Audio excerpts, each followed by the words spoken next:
ทีมที่มีคะแนนไล่เลี่ยกันทางด้านของมาสด้าในปัจจุบันก็สะดุดเหตุเพียงแต่เสมอเอาผู้ตัดสินให้สัญญาณเริ่มการแข่งขันในครึ่งเวลาที่1ท่านผู้ชมเป็นสารวันยูไนเต็ดเป็นฝ่ายได้ไขลุกเริ่มดินก่อนบุกจากอันนี้เอาฟาวได้สีนวลต้องได้ตัดฟาวเลยพิทักษ์ของมาทิลาตาขึ้นมาเก็บได้พุทธวีพรหมสารแทงออกมากีดาวอนสุวรรณีกีดาวอนยิงโอ้โหเป็นประตูออกนำ1-0ท่านผู้ชมโอ้ใส่เวลาเพียงแต่3นาทีเท่านั้นก็ได้ประตูออกนำทางด้านของสร้างน้อยเจ้าบ้านจากกีดาวอนสุวรรณีกีดาวอนสุวรรณีโอ้ตอนนี้ออกนำแล้ว1-0ท่านผู้ชมจากกีดาวอนสุวรรณีจังหวะของไซสว่างโอ้ถือว่ายิงก็บริหารตู่ถือว่าจังหวะนี้ก็พลาดเองนะสินให้สัญญาณโอ้แต่ว่าจังหวะนี้ยังบ่ได้เถื่อตุลสินยกมือให้สัญญาณเปิดเข้ามาแล้ว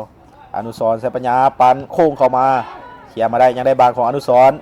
ตั้งป้อมแล้วตาโค้งเข้ามาหน้าประตูได้ขึ้นโอ้โหเป็นประตูออกนำเป็น2-0จากอภิชัยธนาคันตีในนาทีที่44โอ้จังหวะเปิดเข้าหัวพอดีเลยนะจังหวะการเปิดของอนุสรณ์ใช้ปัญญาแล้วก็เป็นแอสซิสต์ที่10ในฤดูกาลนี้สโมสรมันเตซังน้อยได้ประตูที่2จากนักกีฬาหมายเลข33การเปิดของอนุสรณ์ใช้ปัญญาโอ้มาเข้าหัวของอภิชัยจะปัดแล้วแต่ว่าปัดบ่ออกทางด้านของไซสว่านสกัดมาโอ้ตีลังกาเคี้ยวไปก่อนทางด้านของมิสดาเวสวงเอาเป็นจังหวะดีจะได้ส่วนของสร้างน้อย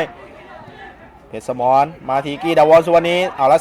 3-3ไหลมาจังหวะนี้พุทธจักรวงศ์ศิริด้านหน้ามีอุคอบาแล้วย้อนกลับมากีดาวอนสุวรรณีไหลมาแตง1จังหวะแล้วยิงกันเลยโถ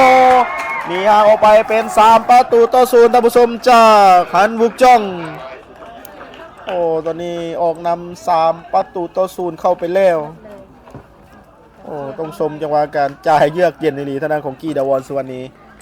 เมื่อนี้ก็ถือว่ายิง1ประตูกับอีก1แอสซิสต์ทางด้านของกีดาวอนสุวรรณีจ่ายให้ทางด้านของฮันบุกจ้องยิงเข้าไปนักกีฬาหมายเลข99จงยุนบุก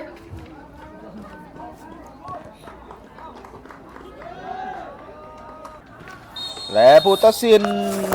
อาจารย์สมสนุกบทวิไลทองกับปอมและ